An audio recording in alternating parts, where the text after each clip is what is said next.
And the question is, where were you when Joe Carter hit that iconic World Series winning home run on this day in 1993? There were tens of thousands of screaming fans in the stadium, on the streets, millions more watching on TV screens across the country.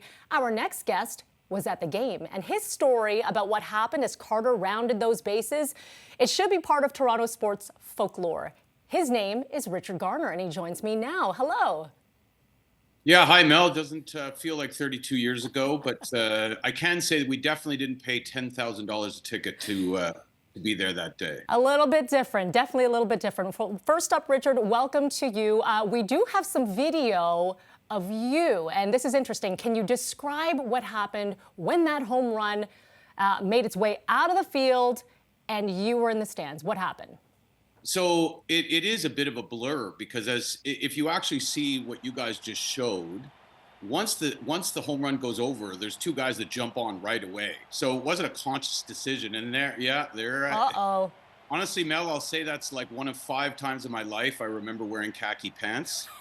But it's not one of those things where you were sitting there saying, okay, if they get the final out at first, we're going to jump on the field, because the Jays were down, remember. So you're sitting there, you're a bundle of nerves. The Jays had been up earlier in the game too, so you were all jacked up and celebrating, and then the Phillies came back. So when Carter hits the home run, it's a line drive. It's not like a long fly ball. So it's like there was no decision. Cut to, like, I just remember hearing my own breath, like not even being able to hear the crowd. And then I remember just thinking, oh my God, there's Joe Carter. And then just, obviously you're just on adrenaline, instinct, and about, probably eight or 10 beers. But as you could see by the looks of me, it wasn't probably the best decision I ever made in my life. But thankfully, because everybody was so happy, including the security, there was no sort of roughing up or arrest. They basically just grabbed me, escorted me to the door, and then they were celebrating, and I think I came back and another door was back in seconds. Okay, so we should say to our viewers, though, of course, we don't encourage people to rush the field. You will suffer some repercussions if you were to do that today. Luckily, that didn't happen to you in '93. A khakis wearing Richard Garner.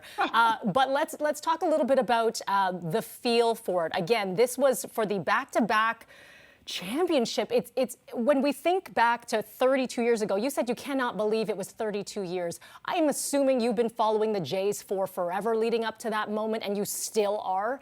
So what is it about the Jays? Like, I get goosebumps when I watch that highlight. I get goosebumps when I watch the bat flip. I was there for Game 7 for that Springer dinger. There is something about this team. What is it for you?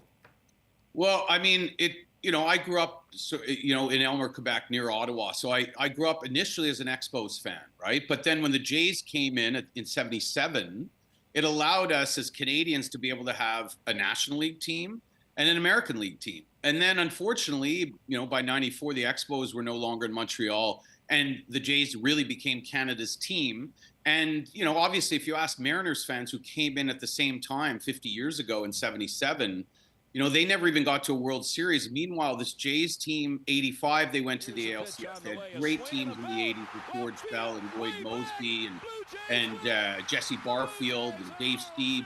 And then they were really in the playoff picture from '89, '90, '91, '90, and had heartbreak without being able to get over the hump. '92, they get over the hump, obviously. They win against Atlanta in 6. So by '93, they were actually the favorites to win.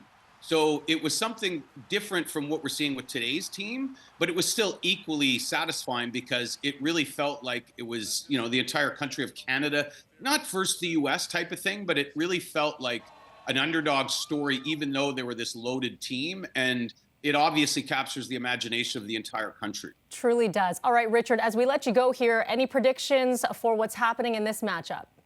Well, I don't want to follow Doug Ford and Mark Carney with Jays in 6. But, Mel, I swear to you, I did send that to somebody yesterday.